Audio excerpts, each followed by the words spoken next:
سب سے پہلے تو انہوں نے صحافیوں کو اور وکلاء کو سب کو باہر نکالنے کے لیے انہوں نے گزارش کی کہ ہم نے کوئی پتنی سیکرٹ چیز نکالنی ہے جو کہ یہاں پر ان سب کے سامنے نہیں کی جا سکتی.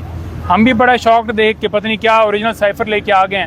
جب سماج شروع ہوئی ہے تو انہوں نے جو ہم نے دیکھا کہ جو قانون پڑھ رہے تھے, جو وہ قانون کا حوالہ دے رہے تھے, اس قانون کو وہ بتانا ہی نہیں چاہ رہے تھے کہ یہ کون سا قانون ہے.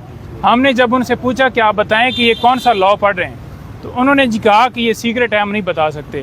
تو کتنی مضحکہ خیز یہ بات ہے کہ اگر آرگومنٹس ہو رہے ہیں اور آرگومنٹس کے درمیان اگر آپ کوئی لاء پیش کر رہے ہیں تو اس لاء کو بھی بتانے پہ جو ہے وہ چھپانے کے لیے کوشش کی جا رہی ہے, جو ان کی بدنیتی ظاہر کرتی ہے کہ کیس تو ہے کچھ نہیں, قانون تو ڈیفینیٹلی اب وکلاء ہم کھڑے ہیں تو ہم نے آگے سے اس کو اپوز کرنا ہے یا ہمیں پتہ ہو کہ کون سا لاء پیش کیا جا رہا ہے تاکہ ہم دلائل اس کے مطابق دے سکیں.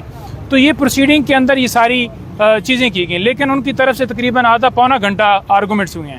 ہم نے کوئی ایسی چیز نہیں دیکھی جو کہ وہ ثابت کر سکے. ہمارا جو بالکل کلیئر موقف یہ تھا کہ آپ نے جرم ثابت کرنا ہے, آپ ثابت کریں کہ کیا جو ڈاکومنٹس جو کاپیاں تھیں جو جس کو سائفر کو ڈی کلاسیفائڈ کیا گیا, کیا وہ جو ڈی کلاسیفائڈ جو کاپیاں تھیں وہ کسی کے آگے بھیجنا اور اس طرح سے جو ہے اس کی تشریح کر کے سینڈ کرنا, کیا وہ جرم تھا. آپ اس کو ثابت کریں نا کہ یہ ہم نے جرم کیا. تو ان سے ثابت نہیں ہو پایا کسی طرح سے کہ یہ آپ نے جرم کیا. پھر ہم نے یہ کہا کہ جو آپ چوری کے حوالے سے بات کریں, پرائم منسٹر آفس کا جو عملہ ہے وہ اس کا کسٹوڈین ہے, ان کے اوپر ذمہ داری عائد ہوتی ہے. یہ بھی ہم نے حوالہ دیا کہ جیسا اب آپ بیٹھے ہوئے ہیں عدالت میں, اگر یہاں پر کوئی آرڈر ہو رہا ہے یا یہاں پر کوئی ڈاکومنٹس ہے جو کہ آپ کے سٹاف کے پاس ہے اور وہ غائب کر دیتا ہے, تو اس کی ذمہ داری آپ کے اوپر تو نہیں ہے.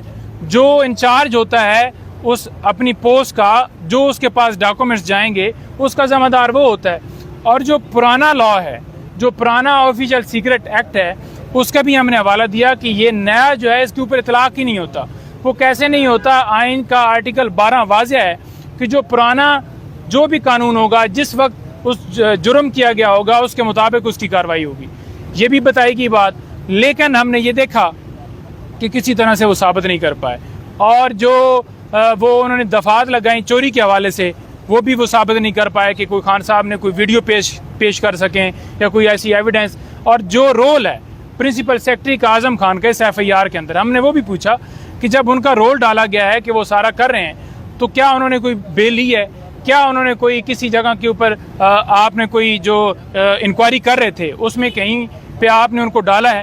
تو کوئی ایسی بات نہیں تھی. پھر اسد عمر صاحب کے حوالے سے واضح طور پر ہم نے یہ بھی کہا کہ جب اسد عمر صاحب کے حوالے سے بات چیت ہو رہی ہے, یہی کہ آج انہوں نے پریس بیل لی ہے, تو کیا ان کے حوالے سے کوئی رول آپ کلیریفائی کریں نا. تو وہاں پر پراسیکیوشن نے آج ان کو کلین چٹ دیتے ہوئے یہ کہا ہے کہ کوئی شواہد نہیں ہے ان کے خلاف, جو اٹ سیلف سارا کیس ایکسپوز کر رہے ہیں کہ صرف اور صرف ٹارگٹ جو ہے وہ عمران خان صاحب ہیں.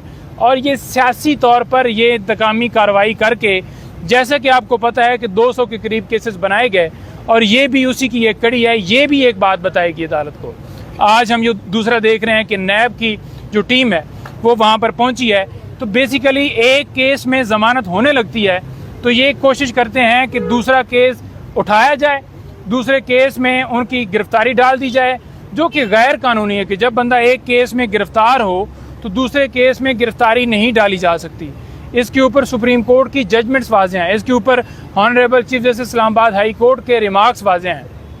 لیکن لاسٹ ٹائم بھی ایسی گرفتاری ڈالی گئی جو کہ 15 دن بعد ہمیں پتہ چلی.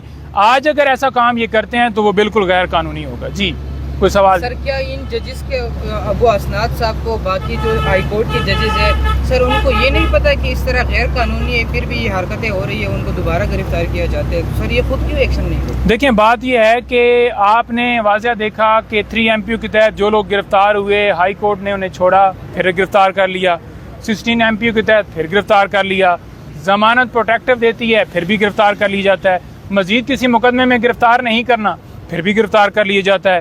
الیکشن کی جو ڈیٹ دی جاتی ہے عدالت کی طرف سے, الیکشن کمیشن احکامات نہیں مانتا. President Arif Alvi election commission کو بلاتے ہیں, وہ جناب کہتے ہیں کہ میں نے آنا نہیں. تو ملک کے اندر انہوں نے آئین کو بے آئین کر دیا. اس وقت پاکستان جو سرزمین ہے وہ بے آئین ہو چکی ہے. جی تازہ ترین یہ ہے کہ فیصلہ اس وقت محفوظ ہو گیا ہے. دوسری طرف سے جو پراسیکیوٹرز ہیں وہ اپنے جو نوٹس ہیں، جو ان کا آرگومنٹس ہیں وہ نوٹ کروا رہے ہیں، اور جج صاحب آج ہی اس کے اوپر فیصلہ دیں گے.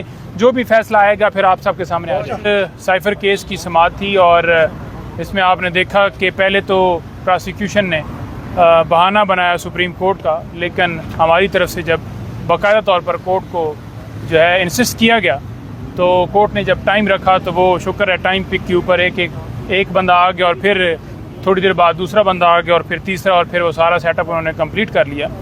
بات یہ ہے کہ ہمارے آرگومنٹس آج ہوئے ہیں، ہم نے مکمل دلائل دیے کہ اوریجنل جو سائفر ہے وہ فورن آفس کے اندر ہوتا ہے، اور اس کو ڈی کلاسیفائڈ کیا گیا قانون کے مطابق، اور اس کی جو کاپیاں ہیں وہ بھی قانون کے مطابق بھجوائی گئیں. آپ سب کو پتہ ہے، وہاں پر بھی بتایا گیا کہ جو سازش تھی، جو باہر سے دھمکی ملی، اس کی روشنی میں حکومت گرا دی گئی، اور جو الزام لگایا جا رہا ہے کہ کسی اور اسٹیٹ کو فائدہ دیا گیا ہے. کیسے فائدہ دیا گیا ہے؟ اگر باہر سے دھمکی ملتی ہے اور عمران خان صاحب اپنی قوم کو بتاتے ہیں کہ یہ سائفر جو ہے آیا ہے اور اس کے بدلے میں ہماری جو چلتی پھرتی حکومت ہے اس کو گرا دیا گیا، تو وہ کیا جرم تھا؟ اس کے اوپر جھوٹا مقدمہ بنایا گیا.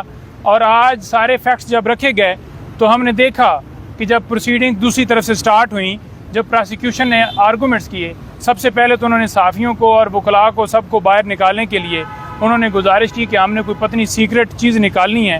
ہائی کورٹ کے اندر جو آج باقی مقدمات کے حوالے سے سماعت ہوئی ہے اس کا بھی تھوڑا سا حوال بتا دیں، کیا ان کو کوئی ریلیف ملا عمران خان صاحب کو؟ یہاں دیکھیں، ہم یہاں پر موجود تھے، اس کے اندر میں لبے لباب یہ بتا دوں کہ جو بیلز خان صاحب کی خارج ہوئیں اس بنیاد کے اوپر ہوئیں کہ خان صاحب پیش نہیں ہوئے. اس کے اوپر قانون واضح ہے، اس کے اوپر اسلام آباد ہائی کورٹ کا فیصلہ سامنے پڑا ہوا ہے جس میں واضح طور پر یہ ہے کہ ویڈیو لنک کے ذریعے حاضری لگائی جا سکتی ہے یا پھر ان کو پروڈیوس کیا جا سکتا ہے، جو کہ عدالت کو استدعا کی، لیکن معزز عدالت نے وہ ہماری استدعا قبول نہیں کی، اور ان کی ٹیکنیکلی بنیادوں کے اوپر بلا وجہ بغیر قانونی جواز کے بیلز خارج کر دی گئیں. ان تمام آرڈرز کو ہم نے چیلنج کیا ہے، اور وہاں پر ہم نے ان مقدمات میں گرفتاری سے روکنے کے لیے بھی استدعا کی ہے. دیکھیں، سائفر کیس میں تقریباً 1.5 گھنٹے کے دلائل جو ہیں وہ ہو چکے ہیں عمران خان صاحب کی طرف سے. اس سے پہلے اسی کیس میں اسد عمر صاحب کی ضمانت جو ہے وہ منظور ہو چکی ہے. عمران خان صاحب کی حد تک بہت ایکسٹینسو آرگیومنٹس میں اپنے کر چکا ہوں، اور اب سرکار نے اپنے آرگیومنٹس شروع کیے. یہ امید کی جاتی ہے کہ آج تقریباً 2-2:30 بجے کے بعد فیصلے متوقع ہے سائفر کیس کے حوالے سے، تو تب تک مناسب نہیں ہے کہ میرٹس آف دا کیس کے اوپر کوئی کامنٹ کروں. Thank you very much. دیکھیں، آرگومنٹس مکمل ہو گئے ہیں دونوں سائڈوں سے. ہم یہ سمجھتے ہیں کہ اس میں ضمانت کا کیس بنتا ہے اور ضمانت ہو جائے گی، اور آن دی فیس آف اٹ اگر الزامات کو درست بھی تسلیم کر لیا جائے تو وہ 2